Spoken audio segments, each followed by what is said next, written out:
Hello again, I'm Tripp Rogers, and this is Tripp's Take. I want to talk about somebody who has been instrumental in my career, Jay Pappas. Now, he's somebody probably you've not heard of, but if you attended Ashland College, now Ashland University, you have heard the name Jay Pappas, synonymous with WRDL radio. Now, when I started at Ashland in August of 1977, I really did not know much about the inner workings of radio. I listened to it, I wanted to be a disc jockey, but I had no clue how radio stations worked. And this is the guy who taught me. And Jay was as close as a contemporary to me as anybody on that staff because, well, Jay was the youngest, a couple years out of school when he came back to Ashland to start the radio station and to work as the head of the radio station in the mid-1970s. And Jay had been working professionally in Atlantic City, which is, of course, where I, in the state where I grew up. And that's where I had my first professional job, in Atlantic City on the boardwalk at WAYV in the summer of 78. But Jay taught me so much about radio and about life. One of his life lessons that he taught me, I still use to this day. If you don't have a tie tack, grab a piece of Scotch tape and tape the tie together. He taught me that, and I still use it to this day. But Jay was a great teacher. And this weekend, Ashland College will honor Jay with the first Richard Leidy Radio TV Alumni Award. Now, this is something that a lot of us who are Radio TV alums wanted for a long time. And when the announcement was made they were going to do it for the first time, there was no question among all of us who should be number one on the list. Jay Pappas deserves this honor. And I wish I could be there with him this weekend in Ashland. I was pointing to go, but unfortunately, this flu has knocked me for a loop. And basically, I have not really been out of the house except for one day in the last 2 weeks. So I'm not going to be able to travel up to Ohio this weekend, but I will be there in spirit and honor a man who I owe such a debt of gratitude to. And the one thing that I am most proud of in my career is that I was chosen as the outstanding graduate of the class of 1981 at Ashland College, now Ashland University. And that is an honor and a privilege I have done my best to try and live up to. And it was chosen by the 4 faculty members of Ashland College: Richard Leidy, Larry Heiner, Bob Lewis, and Jay Pappas. Now, Bill Klinger was involved too. He was our engineer too. And I'd like to think my career has shown or has I've made them proud.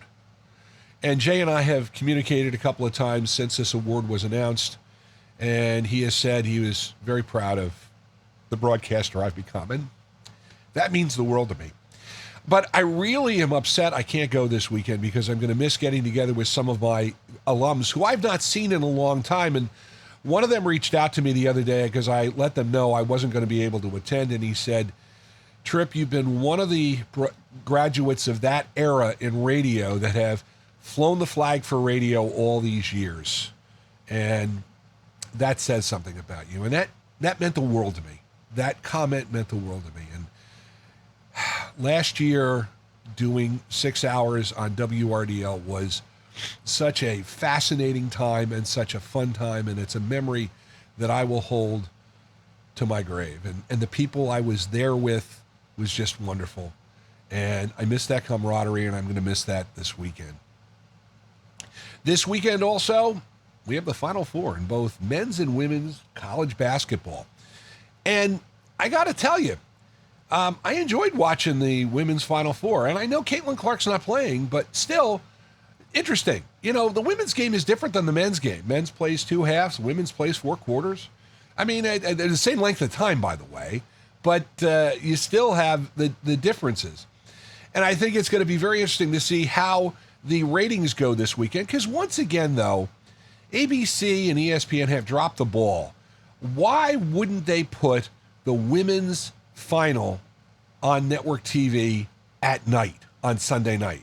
They're doing it at 3 o'clock on Sunday afternoon. And I just don't think that's a right move, because also at that time you've got NASCAR race, you've got golf, you have NBA game. You won't have NBA games because you will, of course, the ESPN is going to have the Final Four. I just really question why you're going to put it on in the afternoon. The women's game is very, very popular.